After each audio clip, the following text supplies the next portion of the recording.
नमस्कार दोस्तों, स्वागत है आपका आपके अपने YouTube channel wifi exam point में। फ्रेंड्स, ये 16 महाजनपद से संबंधित वीडियो है। इससे पहले हम एक वीडियो देख चुके हैं और ये हमारी 16 महाजनपद से रिलेटेड दूसरी वीडियो है। अगर आपने हमारी पहली वाली वीडियो नहीं देखी है तो उसका लिंक डिस्क्रिप्शन बॉक्स में दिया गया है, आप वहाँ से जा कर के उसको देख सकते हैं। तो चलिए दोस्तों, ये बहुत ही मोस्ट इम्पोर्टेंट प्रश्न है जो अक्सर प्रत्येक परीक्षा में आपसे इस टॉपिक से प्रश्न पूछे जाते हैं। ये वीडियो सभी एग्ज़ाम्स के लिए बहुत ही महत्वपूर्ण है। तो चलिए दोस्तों, देखते हैं पहला प्रश्न है कि वत्स किसकी राजधानी जिसकी राजधानी कौशाम्बी थी का शासक कौन था? तो उदयन वत्स का शासक था और ये बुध का समकालीन भी था। नंबर 2, 16 महाजनपद में वह एकमात्र राज्य कौन सा था जो दक्षिण भारत में स्थित था? अश्मक, और इसकी राजधानी प्रतिष्ठान थी और इसकी स्थापना की थी राजा मुल्क के द्वारा, जो कि इक्ष्वाकु वंश का राजा था। और ये बहुत इम्पोर्टेंट है दोस्तों, दूसरा प्रश्न बहुत ही इम्पोर्टेंट है। ये सारे ही प्रश्न इम्पोर्टेंट हैं। तीसरा नंबर है कि स्वप्न वासदाता नाटक की रचना किसने की थी? तो इसकी रचना की थी दोस्तों महाकवि भास द्वारा।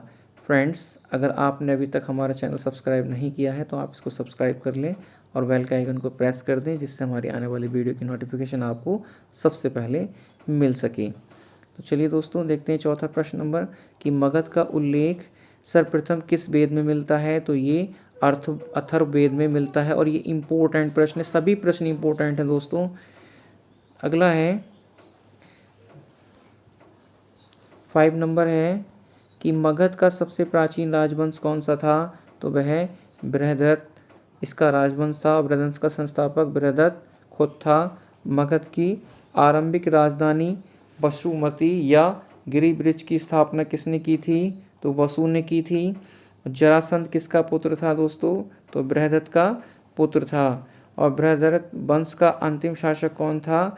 तो ये रिपुंजय अंतिम शासक था बृहदरथ वंश का। नेक्स्ट है, अब देखते हैं हिर्यक वंश से संबंधित प्रश्न कि हिर्यक वंश, जिसको पितृहंता भी वंश भी कहा जाता है, कि बृहदरथ वंश के बाद मगध में कौन सा राजवंश अस्तित्व में आया?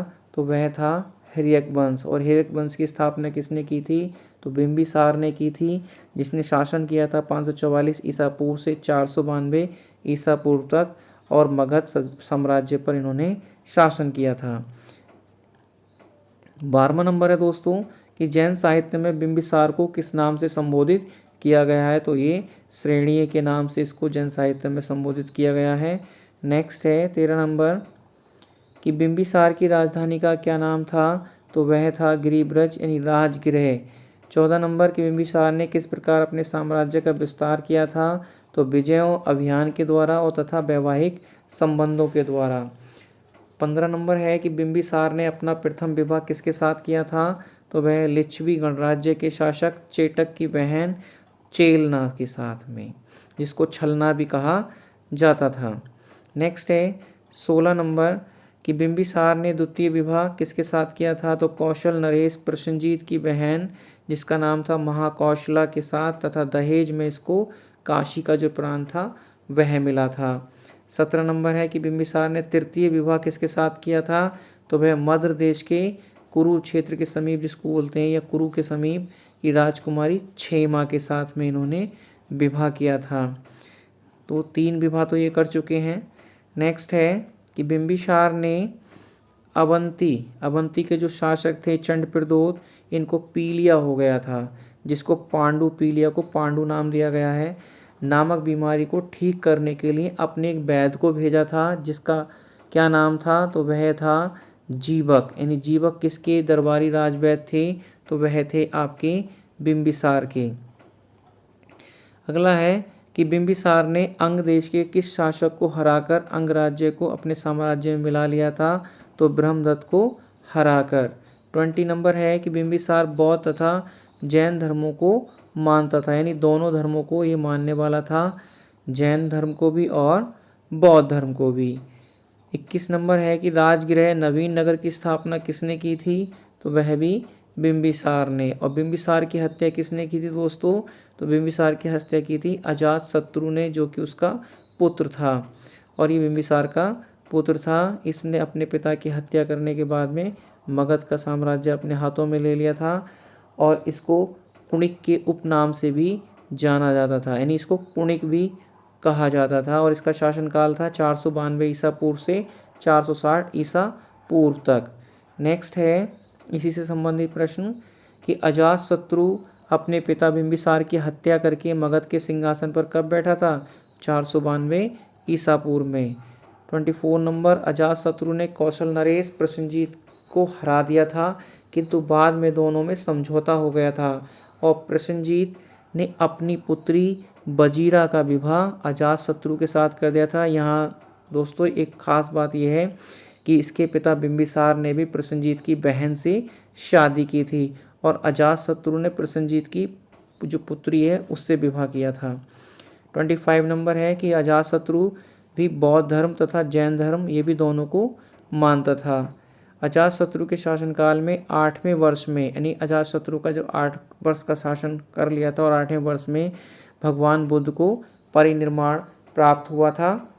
और 27 नंबर है कि प्रथम बौद्ध संगति किसके शासनकाल में हुई? तो वह अजातशत्रु के ही शासनकाल में हुई थी। 28 नंबर कि अजातशत्रु की हत्या किसने की थी? तो उदयन ने की थी। और उदयन किसका पुत्र था? अजातशत्रु का पुत्र था, जिसने 460 ईसा पूर्व में इसकी हत्या करके शासन की बागडोर अपने हाथ में ले ली। उदयन, अब हम उदयन को देखते हैं कि उदयन का जो शासन था वह 460 ईसा पूर्व से 444 ईसा पूर्व तक। उदयन मगध के सिंहासन पर कब बैठा? 460 ईसा पूर्व में अपने पिता की हत्या करके, जिनका नाम था अजातशत्रु। उदयन का उपनाम क्या था? तो उदयभद्र इसका उपनाम था। पाटलिपुत्र नगर और कुसुमपुर की स्थापना किसने की थी? तो उदयन ने ही की थी इनकी स्थापना, पाटलिपुत्र और कुसुमपुर, जिसको कुसुमपुर भी कहा जाता था। नेक्स्ट है 32 नंबर कि किसने अपनी राजधानी राजगृह से हटाकर या पाटलिपुत्र स्थानांतरित की थी? तो उदयन ने ही की थी। उदयन के 3 पुत्र थे और कौन कौन थे?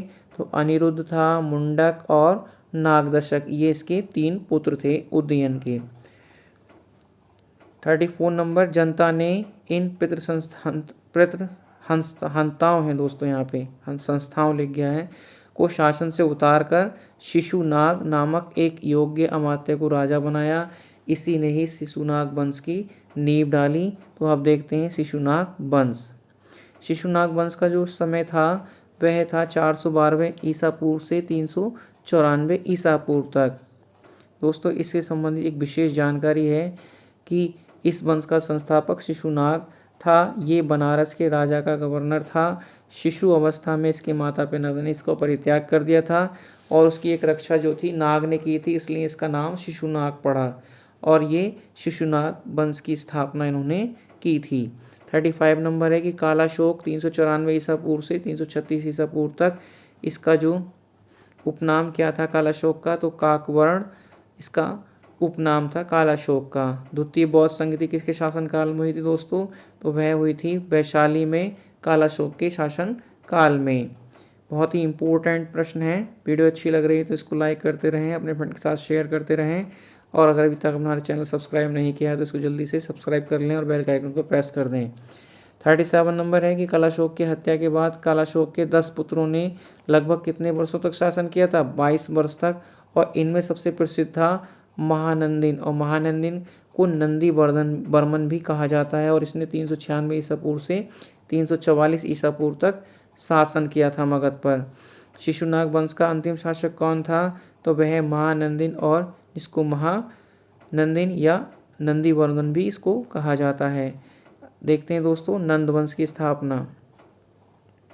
नंद वंश महापद्म नंद, ये एक दासी का पुत्र था, ने शिशुनाग की हत्या करके एक स्थापना की थी, वह था नंद वंश।